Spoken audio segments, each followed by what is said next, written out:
Hey everyone, my name is Eric, and thank you so much for checking out my review on the Syma S102. This is the Blackhawk version of their very scale-looking models. Okay, I'm going to get into this. I'm going to compare it to some of the other ones they came out with, like the Apache. So, just a quick history on the Blackhawk. This was actually designed in the 1970s, and it entered service in the U.S. Army in 1979. So this helicopter's been around for a long time. Now, Blackhawks also have served in combat during conflicts in Grenada, Panama, Iraq, Somalia, the Balkans, Afghanistan, and other areas in the Middle East. So there's a lot of history behind this helicopter. Syma, as always, they do a pretty good job at the scale appearance.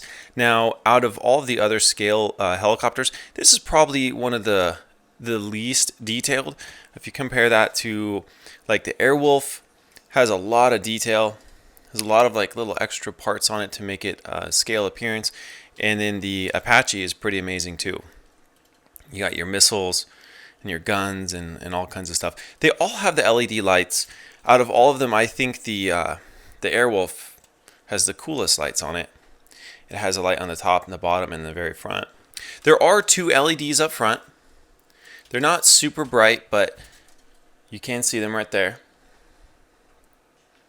You can fly two helicopters at a time. So if you do want to, fly an Apache and a Blackhawk at the same time, you have your control up here has an A and a B switch. So one you'll fly on B, the other one you'll fly on A. You do have a trim tab right here. So if you take off and it's spinning, you can just turn this until it stays straight. It does take 6 AA batteries, which is a whole lot, especially just for an infrared system. The reason being is because you can charge if you want to charge from the remote. You can just pull this out and it'll take the energy from the batteries. I don't recommend doing that. I don't like doing that. What I do is you can pick one of these up. I included a link to where you can get one of these. These are just a wall USB, or you can also use your computer. You can use a lot of cell phones have these plugs, but I just do it this way. Just plug it in, doesn't take up a lot of space, and then plug it in your helicopter and you're good to go, because this is what comes with your helicopter in the package. And I'm going to show you the other ones. Let's see. So you guys saw the Airwolf, and then also the Syma S107. Now, this is a very popular helicopter. These, by the way, are all pretty much all the same. They fly very similar. The blades are the same. The rotors on top, just everything is very similar. Now, the difference with the S107 is it's metal. There's a lot of like aluminum parts in here. People think that makes this thing more durable, but that's not the case. And I'll tell you why. There's 3 things that are going to break on this helicopter or go out. And there's ways you can prevent that from happening, and I'll go over those. But the plastic gears inside, that's going to be one way that these things kind of go out. And if you guys look in there, you can see those gears right there in the middle. You can't really see them in these, but the gears are going to be probably the first things to go, or the blades. But one thing you want to do is whenever the helicopter hits the ground, those blades, they're going to be under a lot of stress, and you're going to want to take your throttle and immediately bring it down to 0. And that's going to really help from having the blades strip, because once those go, there's really no replacement for these things unless you want to take apart this helicopter, which takes a lot of time. Now, the blades are really easy to replace. They're literally just held on with one screw.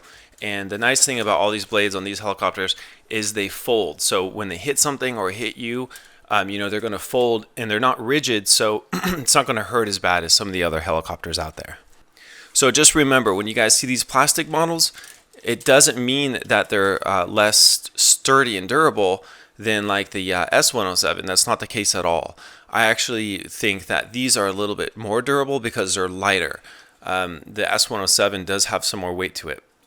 And as far as performance goes, these all fly pretty much the same, but if I was going to say the fastest one, I would say the S111, which I also did a review on if you guys want to check that one out. Now, total size of this thing is 7.5 inches. So, from the tip of the tail rotor to the very tip of the nose, 7.5 inches right there. Flight times are about 5 to 7 minutes, pretty average on this size helicopter. It really depends on how aggressive you're flying it. If you have the tail rotor going the whole time, maybe at 5 minutes. If you just have it hovering and going slow around the house, about 7 minutes. A lot of people say do not fly this outside simply because it's infrared and it does rely on a light source to hit this bottom sensor right here. And that light is going to come from your controller right here. There's 3 LEDs. So if you do fly it outside, and it is possible, I'm showing you on video, you need to have it pointed at the helicopter the whole time. You can't have anything in the way of the sensor. And it has to be in the shade. The sun pretty much just kills the reception. It doesn't allow the light to hit the sensor. So fly it outside, 0 wind, and in the shade, and you can do it. If not, fly it indoors, and this thing flies great inside. So really, it's a very easy, very basic helicopter. There's not a whole lot to say about it, but if you guys have any questions, please leave them in the comments down below. I'll do my best to get back to everyone. And if you guys like this one, I included a link in the description below. Thank you so much for watching. If you enjoyed the review, I'd appreciate that thumbs up, and subscribe to keep up to date with future reviews. Thanks.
To life.